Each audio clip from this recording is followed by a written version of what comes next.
Olá, amigos do Divulgar.net.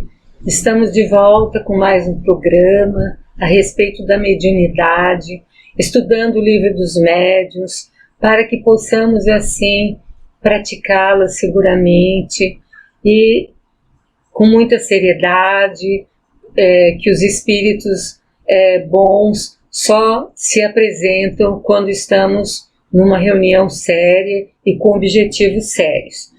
No programa passado, nós estávamos falando no capítulo 16, da segunda parte do Livro dos Médiuns, o que Kardec chama de médiuns especiais. E estávamos comentando que para que uma comunicação seja boa, é necessário que provenha de um espírito bom. Mas também não só isso, que para que esse espírito possa transmitir essa mensagem, depende de um bom instrumento. Então aí vai entrar o papel do médium.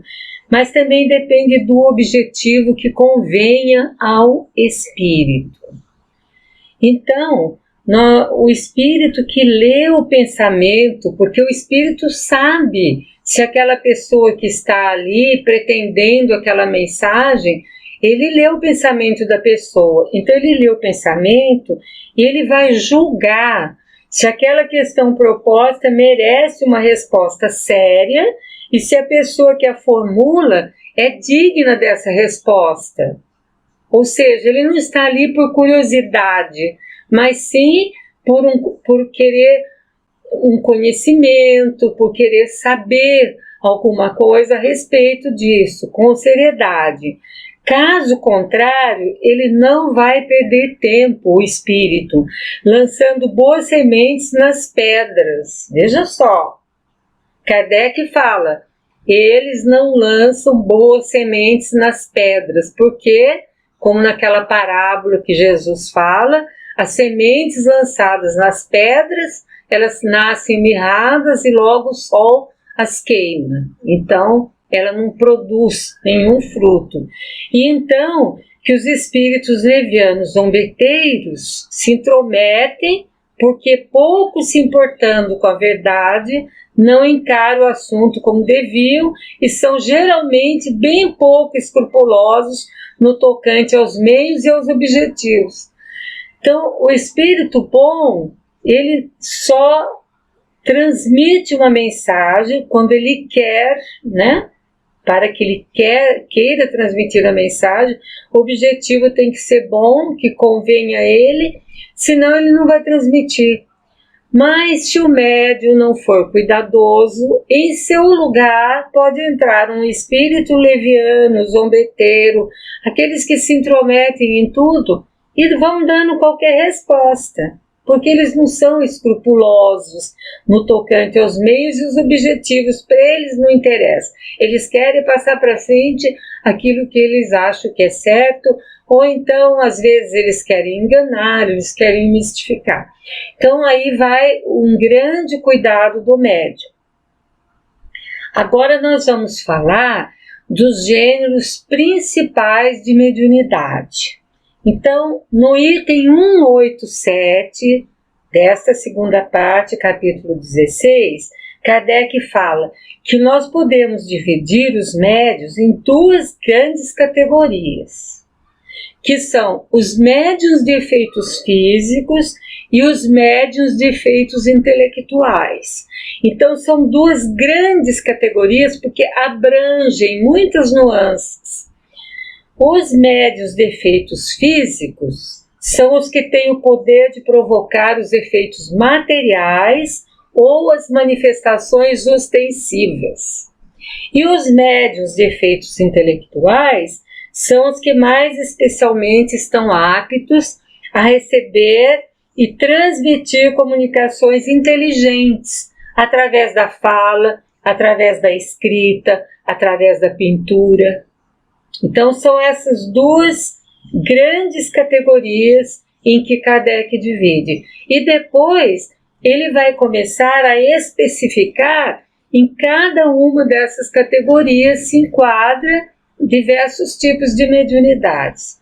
Então ele diz o seguinte, que todas as demais variedades se ligam mais ou menos diretamente uma à outra. Dessas duas categorias, algumas participam de ambas. Então quando eu falo assim, mediunidade de efeitos físicos, não é só uma coisa. Mediunidade de efeitos intelectuais, não são só os efeitos intelectuais. Nas de efeitos físicos pode entrar algo de intelectual. Na de intelectuais pode entrar algo de efeitos físicos. É isso que ele quer dizer. Não é uma separação assim que não dá para passar de uma para outra. Analisando os diversos fenômenos produzidos sob influência mediúnica, Kardec fala, vê-se que há em todos um efeito físico e que todos os efeitos físicos se juntam quase sempre um efeito inteligente. Então é isso que ele quer dizer. Por exemplo, quando o médium vai dar uma comunicação inteligente, pode acontecer algo de efeito físico. O próprio médium pode sentir alguma coisa nele, fisicamente. E numa manifestação, num fenômeno de efeitos físicos, pode acontecer de um espírito querer passar uma mensagem inteligente através daquele, como no início, através das pancadas, através das batidas, que não havia outro meio, eles iam passando o que eles queriam. Então, Kardec fala, incluímos na classificação de médiuns de efeitos intelectuais os que podem, mais especialmente, servir de instrumento para comunicações regulares e contínuas. Porque os médiuns de efeitos físicos nem sempre eles estão servindo para essas comunicações, regularmente, continuamente, mas dos de efeitos intelectuais, sim. Então agora nós chegamos as variedades comuns a todos os gêneros de mediunidades. Então existem variedades que faz parte de todos os gêneros de mediunidade. Pode ser um médium de efeito físico que escreve, pode ser um médium de efeito intelectual, que está falando, que está pintando, que está desenhando. Então, primeiro Kardec faz uma comparação de médios sensitivos. O que são esses médios sensitivos? Eles sentem a presença dos espíritos por uma sensação geral ou local. Então eles sentem a presença do espírito, distinguem os espíritos bons ou maus pela sensação que causam. Então quando a gente está num trabalho de instrução para o desenvolvimento mediúnico dos médiuns, quando a gente começa depois dos estudos, que eles já aprenderam tudo sobre mediunidade, quando nós passamos para a parte prática, nós começamos a fazer com que aqueles sensitivos possam sentir a aproximação de espíritos. Então eles vão começar a entender pelas sensações que eles estão sentindo, se é um espírito bom que está se aproximando. Então primeiro a gente faz uma aproximação só de espíritos, que são os mentores que estão ali no trabalho, ajudando, para que eles sintam aquela energia e consigam identificar a natureza daquele espírito, ou seja, eles se sentem bem, é uma energia boa, agradável. E depois que os médiuns já estão bem treinados nessa sensação, nós começamos a fazer com que esses mentores tragam um espírito sofredor, ou um espírito com dificuldade, para ele sentir a diferença nessa sensação, porque esses espíritos inferiores, ou seja, imperfeitos, que ainda estão na maldade, ou que ainda estão sofrendo muito no plano espiritual, eles trazem sensações pesadas, de dores, de energia muito pesada. Então o médium começa, por isso que a gente fala, o médium, para educar a sua mediunidade, ele tem que participar de um estudo sobre a mediunidade, mas também depois desenvolvendo na prática, pouco a pouco, até que aflore totalmente essa mediunidade. É interessante que quando nós começamos esse trabalho, muitas pessoas que estão presentes e que depois se tornaram médiuns muito valorosos, falaram assim: nossa, mas eu não sei o que eu estou fazendo aqui, porque eu não sinto, não tenho essa sensibilidade. Mas com a continuidade das experiências e da prática, eles começam então a sentir. Os médiuns delicados e demasiado sensíveis devem abster-se de comunicações com espíritos violentos, ou cuja sensação é penosa por causa da fadiga resultante. Se eles são muito sensíveis e muito delicados, geralmente pessoas que têm também a saúde física mais delicada, eles devem se abster de comunicações com espíritos violentos, porque tem espíritos que na comunicação eles violentam muito o médium, judiam do médium. Não, às vezes porque também eles querem, mas as sensações que os médiums sentem, das energias desses espíritos, são muito pesadas.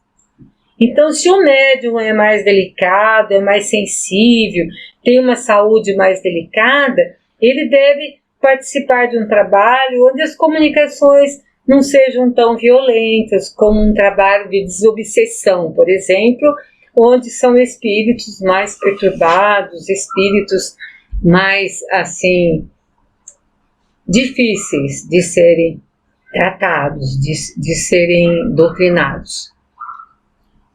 Então, esses são os médiuns sensitivos que nós falamos. Agora vamos ver os médiuns naturais ou inconscientes. Produzem fenômenos sem querer, espontaneamente. Nem sabe o que ele está fazendo. Às vezes ele está falando alguma coisa para alguém e nem é dele. Ele não sabe que ele está sendo instrumento, porque ele não tem consciência que tem alguma entidade falando por ele. Então, são os médiuns chamados naturais ou inconscientes.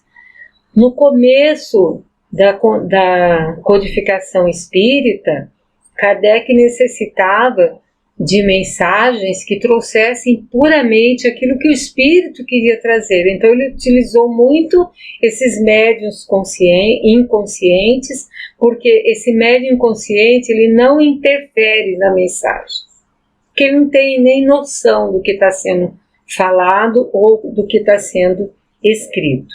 E finalmente, médiuns facultativos ou voluntários. Que médiuns são esses? Provoca os fenômenos pela própria vontade. Isso já sabe o que eles querem. Quando eles querem, eles provocam o fenômeno. Nada conseguem se os espíritos se recusarem a participar. Então, se eles provocam os fenômenos pela vontade deles, eles têm que estar afinados com os espíritos. É uma combinação, porque se os espíritos não quiserem, não tem comunicação.